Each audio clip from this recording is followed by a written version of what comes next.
Hello, मैं प्रदीप कुमार आप सभी को क्लास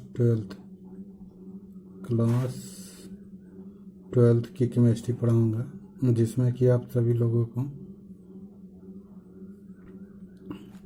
पिछले वीडियो में पढ़ाए थे इलेक्ट्रोड विभव। अब इलेक्ट्रोड विभव, अब इसके बाद पढ़ाएंगे मानक इलेक्ट्रोड विभव। मानक इलेक्ट्रोड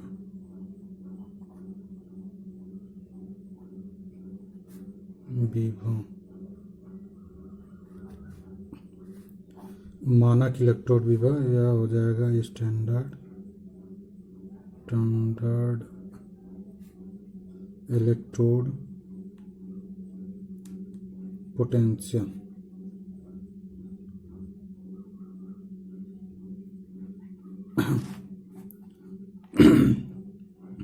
मानक इलेक्ट्रोड विभव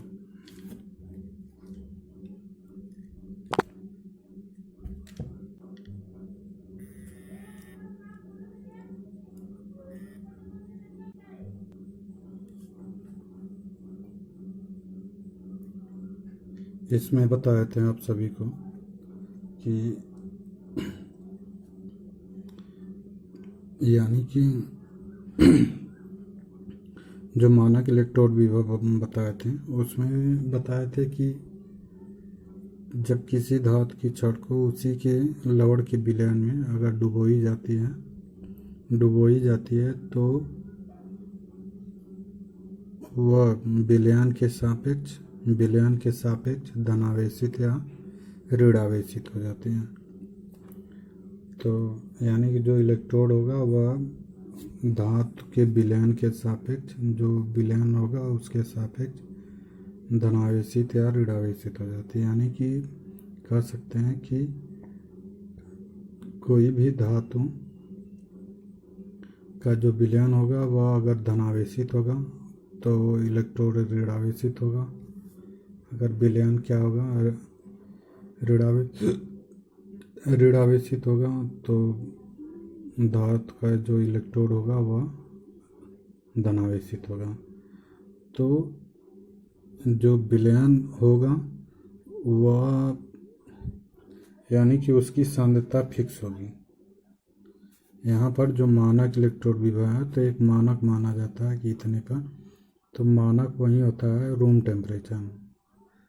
टेम्परेचर मतलब कि कमरे का जो ताप होता है वह 25 डिग्री सेंटीग्रेड होता है। तो 25 डिग्री सेंटीग्रेड ताप तो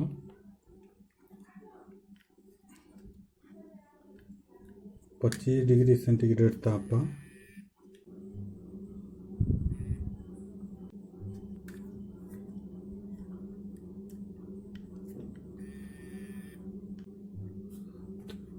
यानी कि का जो ताप माना जाएगा वह 25 डिग्री सेंटीग्रेड ताप होगा।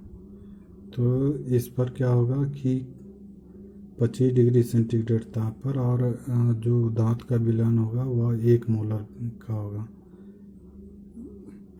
यानी कि यहाँ पर कह सकते हैं कि कोई अगर विलयन लिया जाए और उसी में एक इलेक्ट्रोड लगा दिया जाए तो यह क्या होगा, जब इसमें विद्युत धारा प्रवाहित की जाएगी तो यह विलयन के सापेक्ष धनावेशित या ऋणावेशित हो जाता है।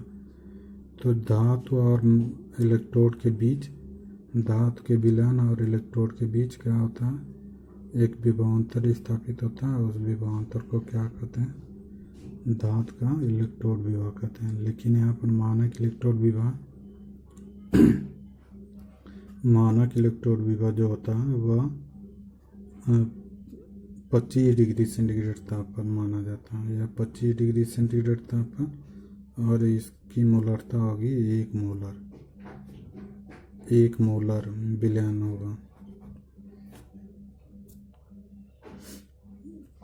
तो इस तरह से कह सकते हैं कि जो मानक इलेक्ट्रोड विभव होता है वह 25 डिग्री सेंटीग्रेड ताप पर किसी भी धातु के आयन की सांद्रता, या कह सकते हैं कि जब किसी धातु की छड़ को उसके यानी कि 25 डिग्री सेंटीग्रेड ताप पर 1 मोलर धातु विलयन में डुबाने पर धातु और विलयन के मध्य जो विभवांतर स्थापित होता है या उत्पन्न होता है उसी को क्या कहते हैं, मानक इलेक्ट्रोड विभव।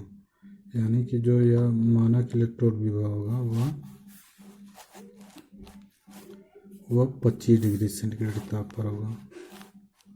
तो यहाँ पर कह सकते हैं कि किसी धातु की क्षण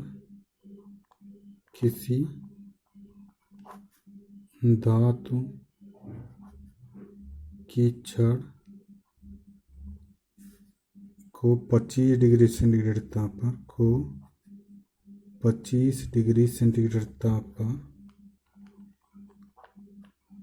पर 1 मोलर धातु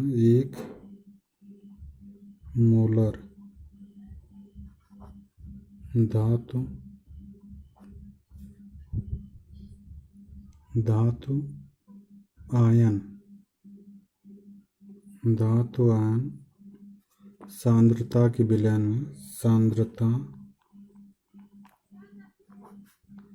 विलयन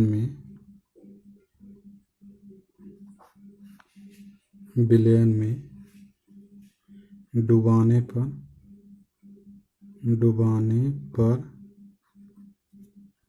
धातु और विलयन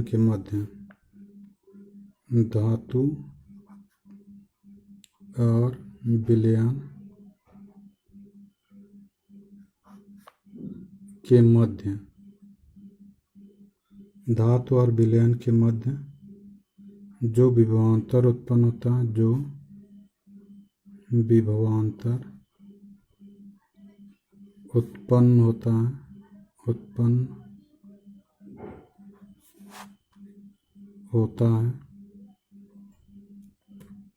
उत्पन्न होता है उसे धातु का मानक इलेक्ट्रोड विभव कहते हैं। उसे धातु का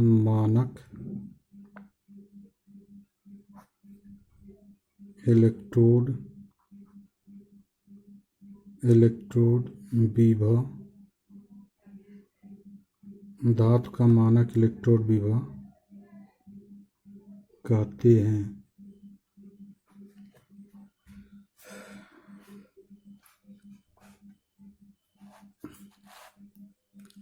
तो यानी कि जब किसी धातु की छड़ को 25 डिग्री सेंटीग्रेड ताप पर 1 मोलर धातु आयन सांद्रता के विलयन में डुबाई जाती है तो धातु और विलयन के मध्य, यानी कि धातु और विलयन के मध्य क्या होता है, जो विभवांतर उत्पन्न होता है। तो विभवांतर उत्पन्न होने पर उसे ही क्या कहते हैं, मानक इलेक्ट्रोड विभव। यानी कि वह टेम्परेचर कितना होना चाहिए, 25 डिग्री सेंटीग्रेड तापमान, और जो विलयन होगा वह क्या होगा, 1 मोलर का होगा। तो 1 मोलर धातु के विलयन में डुबाने पर जो विभवांतर उत्पन्न होता है उसे क्या कहते हैं, मानक इलेक्ट्रोड विभव कहते हैं। इसे कैपिटल E0 से प्रदर्शित करते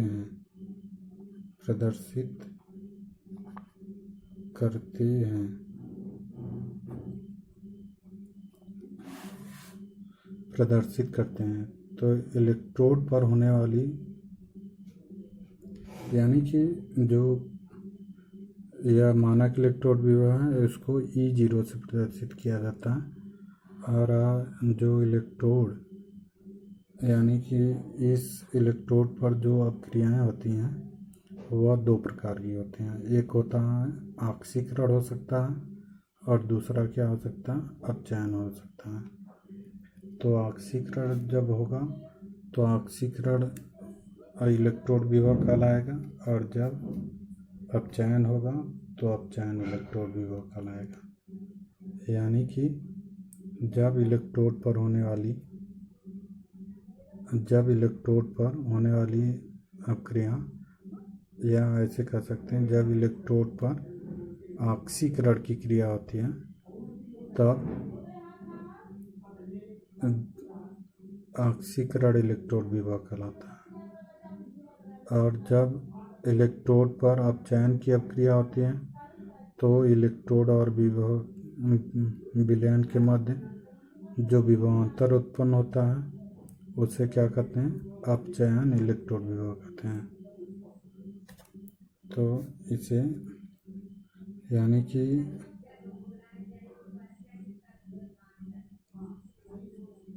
इलेक्ट्रोड पर होने वाली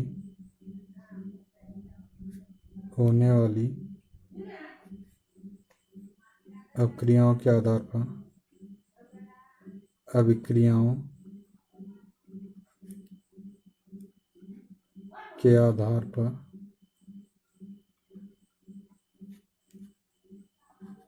इलेक्ट्रोड पर होने वाली अभिक्रियाओं के आधार पर इलेक्ट्रोड विभव दो प्रकार का होता है। इलेक्ट्रोड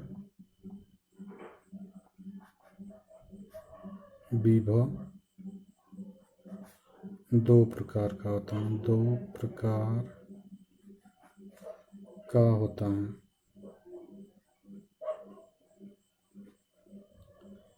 यानी कि इलेक्ट्रोड पर जो अभिक्रियाएं होती हैं वह दो प्रकार की होती हैं। एक ऑक्सीकरण होता है, एक अपचयन होता है। तो पहला होगा ऑक्सीकरण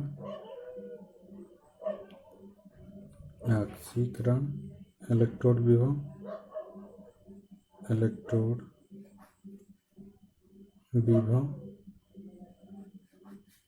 तो ऑक्सीकरण इलेक्ट्रोड विभव में क्या होगा? जब इलेक्ट्रोड पर ऑक्सीकरण हो रहा हो, यानी कि जब इलेक्ट्रोड पर क्या हो?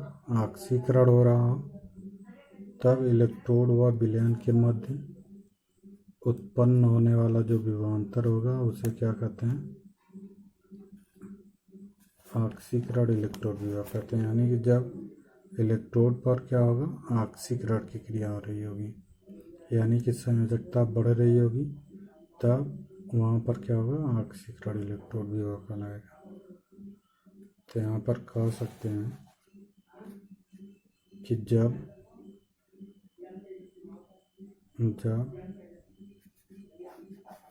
इलेक्ट्रोड पर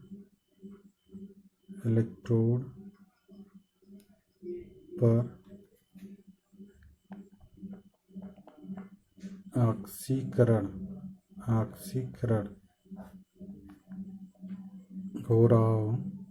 हो रहा हो तब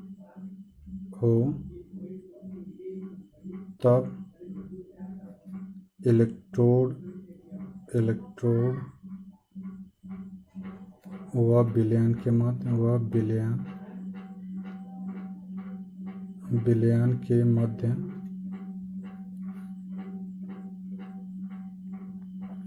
के मध्य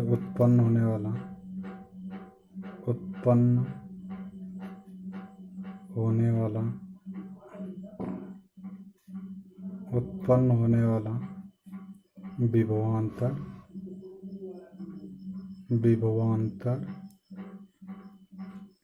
ऑक्सीकरण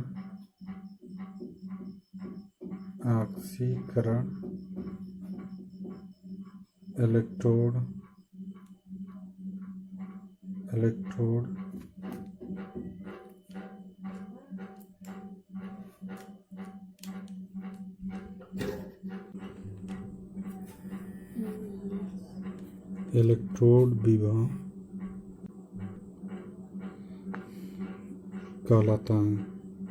कहलाता है। इसको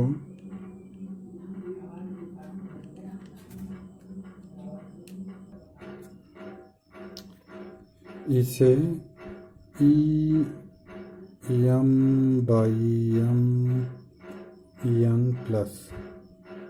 से प्रदर्शित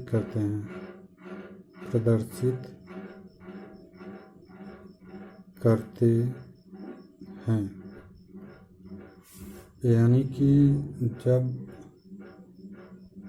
क्या होगा? जब इलेक्ट्रोड पर ऑक्सीकरण हो रहा हो, तब इलेक्ट्रोड व विलयन के मध्य जो उत्पन्न होने वाला विभवांतर होगा, उसे क्या कहते हैं? ऑक्सीकरण इलेक्ट्रोड विभव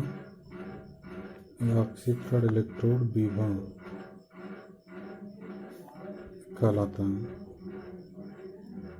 तो यहाँ पर ई क्या होगा? ई एम बाई एम, यह एम क्या है? मेटल है, तो मेटल यानी कि धातु का इलेक्ट्रोड विभव।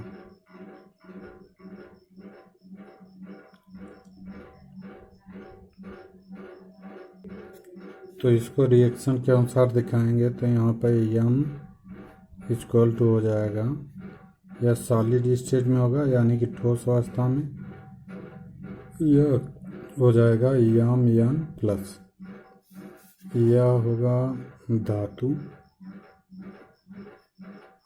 और यह होगा धातु आयन। यहाँ पर देख रहे हैं इसकी संयोजकता क्या होगी? 0 होगी, क्योंकि इस पर कोई चार्ज नहीं है। यहाँ पर इस पर 1 प्लस या 2 प्लस या 3-4 प्लस आ सकते हैं। तो यहाँ पर 0 से क्या होगा? यहाँ 0 से +1 +2 +3 जो भी आएगा तो वह क्या होगा? बढ़ता जाएगा। तो यानी कि संयोजकता का बढ़ना क्या कहलाता है? ऑक्सीकरण कहलाता है। यहाँ तो ऑक्सीकरण कहलाता है। तो यहाँ पर क्या हो रहा है कि संयोजकता बढ़ रही है, तो इसलिए ऑक्सीकरण हो रहा है, तो इसलिए क्या होगा? ऑक्सीकरण इलेक्ट्रोड विभव कहलाएगा। तो यहाँ पर दूसरा क्या होगा? यहाँ पर अपचयन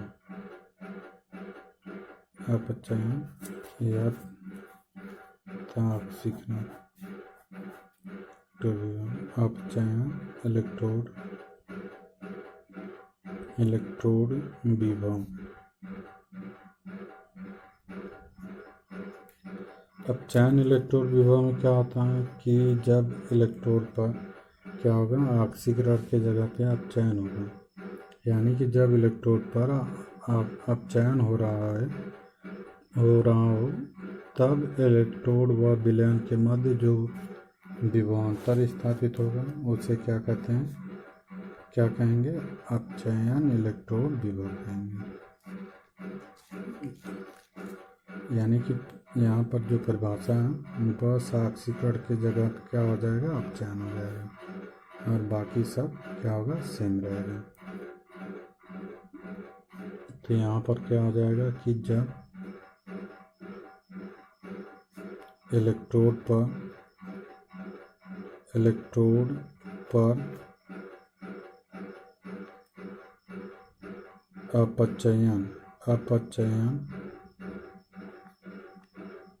रहा हो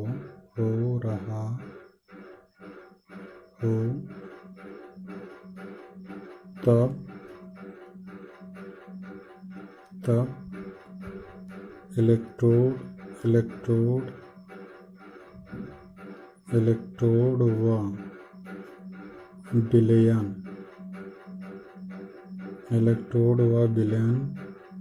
के मध्य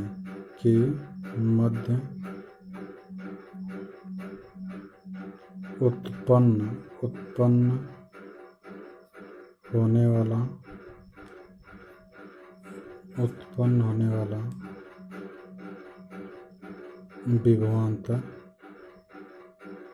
विभवांतर अपचयन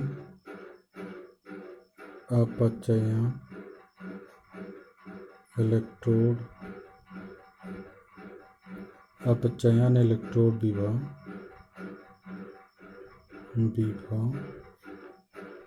कहलाता है। यानी कि जब इलेक्ट्रोड पर अपचयन हो रहा हो तब इलेक्ट्रोड व विलयन के मध्य के उत्पन्न होने वाला जो विभवांतर होगा उसे क्या कहते हैं? अपचयन इलेक्ट्रोड विभव कहेंगे।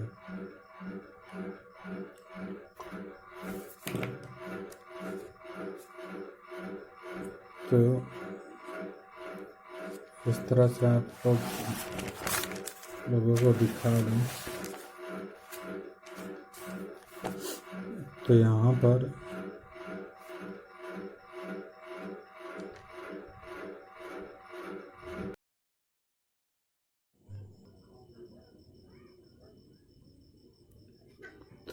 कह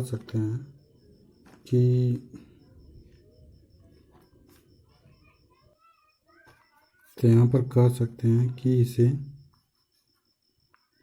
इसे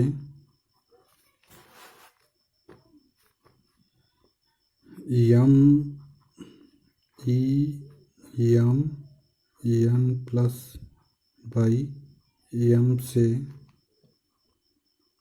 प्रदर्शित करते हैं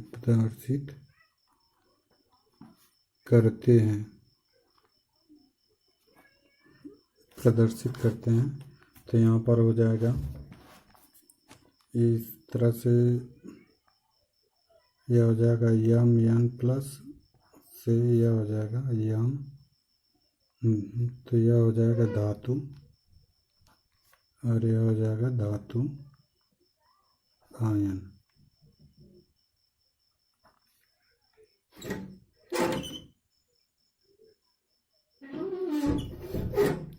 धातु आयन और धातु, तो यहाँ पर इसको प्रदर्शित कर सकते हैं। यहाँ पर एन ई प्लस रहेगा तो यहाँ पर यह हो जाएगा क्या, यहाँ पे प्लस की जगह पे क्या के पहले क्या है, एन है। यह संख्याओं को प्रदर्शित करता है।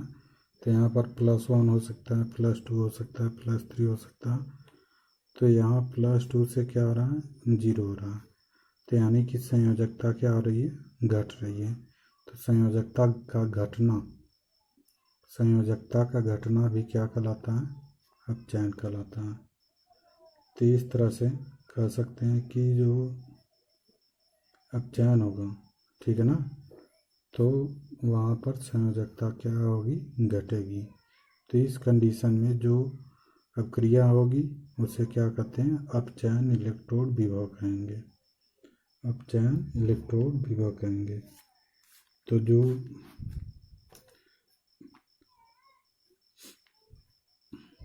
तो यहाँ पर जो अपचयन होगा, अपचयन में जो मानक अपचयन विभव का मान, अपचयन विभव का मान पॉजिटिव होता है, यानी कि धनात्मक होता है। मानक अपचयन विभव का मान क्या होता है, धनात्मक होता है। और ऑक्सीकरण में मानक अपचयन विभव का मान क्या होता है, ऋणात्मक होता है।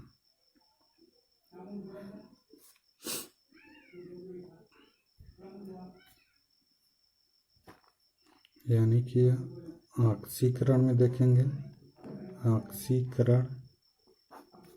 ऑक्सीकरण में मानक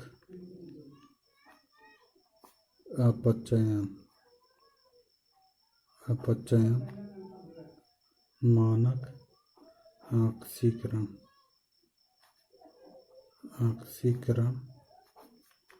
विभव का मान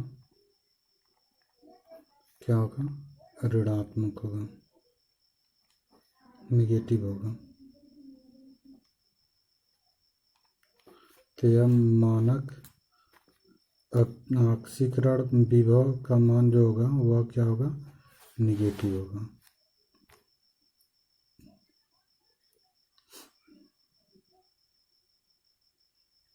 तो इस तरह से कह सकते हैं कि जो या एकदम, अगर एग्जाम्पल लेंगे, उदाहरण ले लेंगे, तो यहाँ पर जो Cu यह बनेगा Cu+2। यहाँ पर 2 इलेक्ट्रॉन जोड़ेंगे, क्योंकि यहाँ पर इसकी संयोजकता 0 है और इसकी संयोजकता क्या है, +2 है। तो +0 से क्या आ रहा है, +2 हो रहा है, तो यानी कि संयोजकता क्या हो रही है, बढ़ रही है। 0 से क्या हो रहा है, +2 हो रहा है, तो यानी कि संयोजकता क्या हो रही है, बढ़ रही है। तो संयोजकता बढ़ रही है तो वहाँ पर क्या होगा, ऑक्सीकरण होगा। और जो इलेक्ट्रॉन जोड़ा जाएगा यहाँ पर 0 होने के लिए इसमें 2 इलेक्ट्रॉन जोड़ेंगे, क्योंकि यह जो इलेक्ट्रॉन लेगा तो 2 प्लस है, यहाँ पर जब लेगा तो यह माइनस आएगा, -2 प्लस माइनस मिलके क्या आ जाएगा, 0। तो यह क्रिया किस पर हो रही है, ऑक्सीकरण हो रही है, ऑक्सीकरण। और इसी को घुमा देंगे तो Cu+2 प्लस 2 इलेक्ट्रॉन, यह हो जाएगा Cu। तो यहाँ पर क्या हो रहा है, यह +2 से क्या हो रहा है, 0 हो रहा है। +2 से 0 हो रहा है मतलब कि यह क्या होगा, अपचयन होगा। तो यहाँ पर यह अपचयन होगा।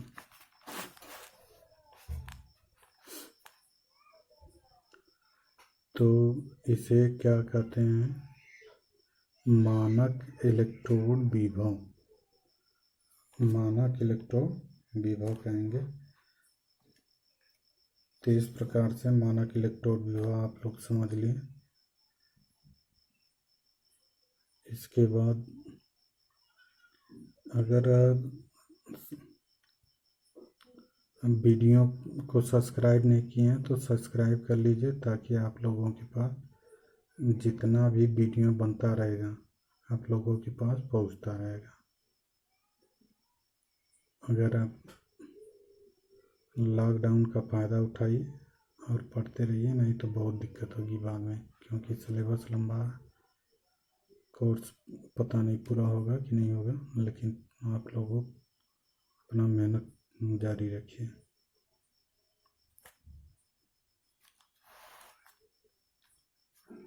इसके बाद पढ़ाएंगे सेल, CELL।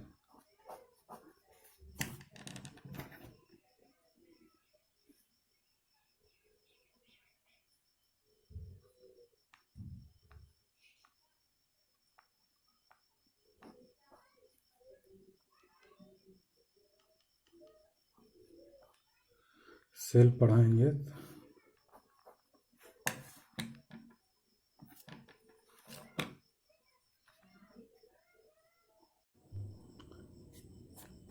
हम लोग सेल देखे होंगे। सेल में क्या होता है कि उससे अगर टॉर्च देखते हैं, टॉर्च देखें तो टॉर्च में क्या होता है कि टॉर्च में अगर बैटरी लगा दी जाती है तो वह क्या होता है, जब जलाते हैं तो जल जाता है, जब बुझाते हैं तो बुझ जाता है। वह किसके कारण होता है, वह सेल के कारण होता है, यानी कि बैटरी के कारण होता है। और यानी कि बैटरी से क्या होता है, ऊर्जा मिलती है। वह ऊर्जा बल्ब को क्या करता है, जला देता है। तो इस तरह से सेल क्या हो गया, एक साधन हो गया, जिसके माध्यम से यानी कि जो इन्वर्टर वाली बैटरी होती है, उससे भी विद्युत ऊर्जा प्राप्त किया जाता है। विद्युत ऊर्जा प्राप्त करने पर बल्ब को जलाते हैं, पंखा चलाते हैं, तो वह क्या होता है, उसमें एक ऊर्जा संचित होती है। उसी ऊर्जा को प्राप्त करना या एक ऊर्जा से दूसरी ऊर्जा में परिवर्तित करना, वह क्या कहलाता है, सेल कहलाता है।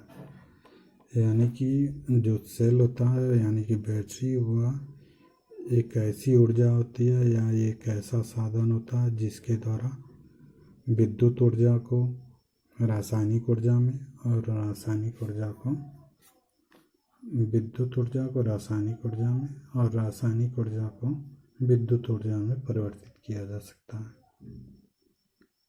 तो जब विद्युत ऊर्जा को रासायनिक ऊर्जा में परिवर्तित करेंगे तो वहाँ पर क्या होगा, विद्युत अपघटनी सेल कहलाएगा। और जब रासायनिक ऊर्जा को विद्युत ऊर्जा में परिवर्तित करेंगे तो वहाँ पर क्या होगा, वोल्टीय सेल कहलाता है। यानी कि दो तरह से सेल, जैसे अगर बैटरी से टॉर्च को जलाते हैं तो वह रासायनिक ऊर्जा से क्या होता है, विद्युत ऊर्जा में परिवर्तित होता है। लेकिन जब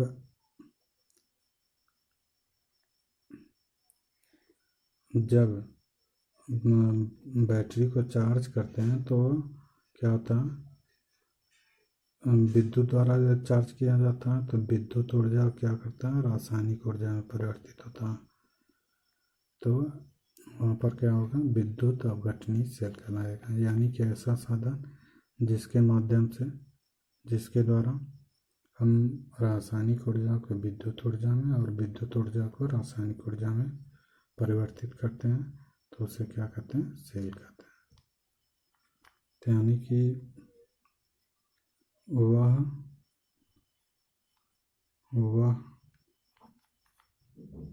विद्युत रासायनिक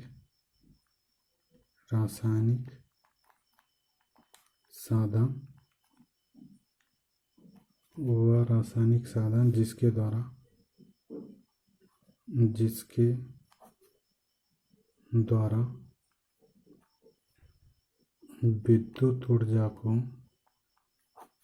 विद्युत ऊर्जा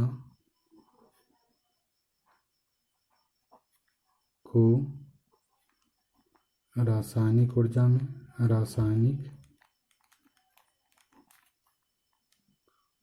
में विद्युत ऊर्जा को रासायनिक ऊर्जा में और या रासायनिक ऊर्जा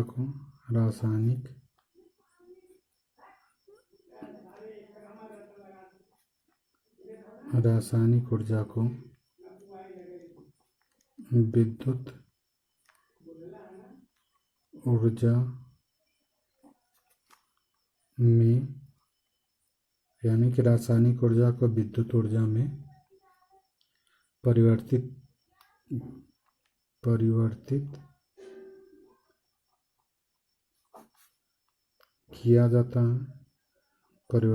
किया जाता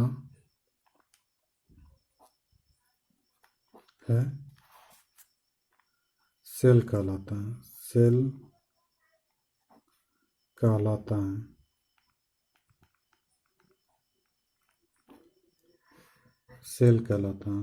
तो यानी कि वह विद्युत रासायनिक साधन जिसके द्वारा विद्युत ऊर्जा को रासायनिक ऊर्जा में या रासायनिक ऊर्जा को विद्युत ऊर्जा में परिवर्तित किया जाता है, क्या कहलाता है, सेल कहलाता है। तो यानी कि वह रासायनिक साधन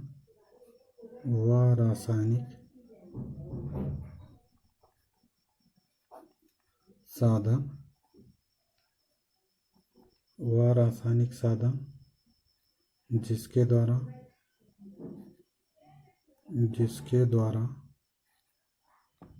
विद्युत ऊर्जा को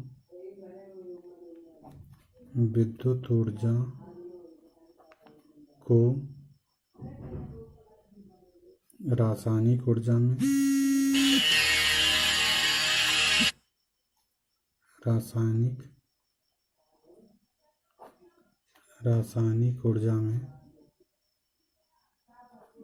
में परिवर्तित किया जाता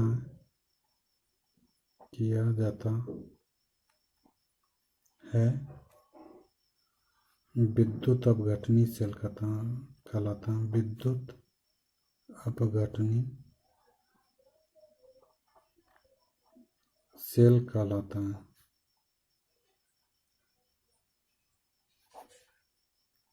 विद्युत अपघटनी सेल कहलाता है। और जिस साधन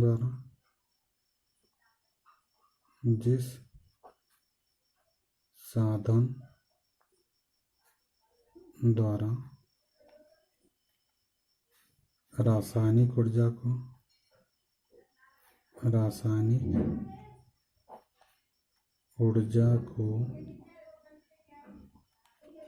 विद्युत ऊर्जा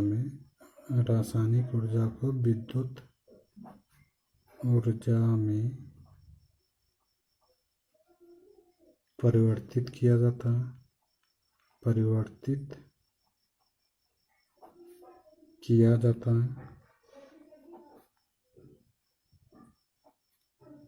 परिवर्तित किया जाता है गैल्वेनिक सेल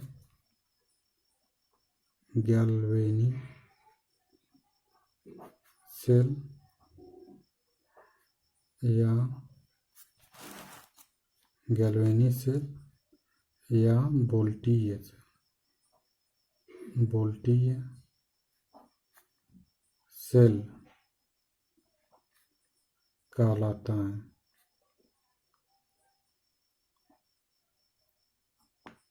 वोल्टीय सेल कहलाता है, यानी कि ऐसा साधन हो जिसके द्वारा विद्युत ऊर्जा को जब रासायनिक ऊर्जा में परिवर्तित करते हैं, यानी कि जब किसी बैटरी को चार्ज किया जाता है तो वह विद्युत ऊर्जा से ही चार्ज किया जाता है, तो विद्युत ऊर्जा क्या होता है, रासायनिक ऊर्जा में परिवर्तित होता है। यानी कि जो पानी वाली बैटरी होती है वह विद्युत अपघटनी सेल कहलाएगा। और जिस साधन द्वारा रासायनिक ऊर्जा को विद्युत ऊर्जा में परिवर्तित किया जाता है, जैसे इन्वर्टर है, वह रासायनिक ऊर्जा को विद्युत ऊर्जा में, या जो शुष्क सेल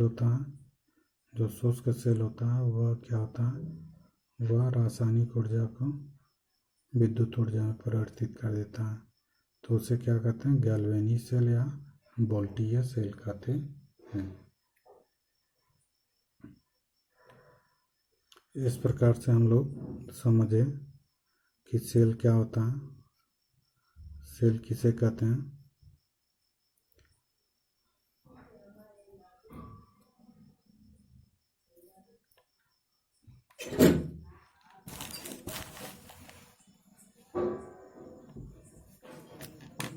और आप लोग वीडियो को सब्सक्राइब कीजिए जिसको पढ़ना हो, और अच्छे से नोट्स बनाते जाइए, ताकि हम तो नोट्स दे रहे हैं आप लोगों को, बनाकर अपना तैयारी करते रहिए।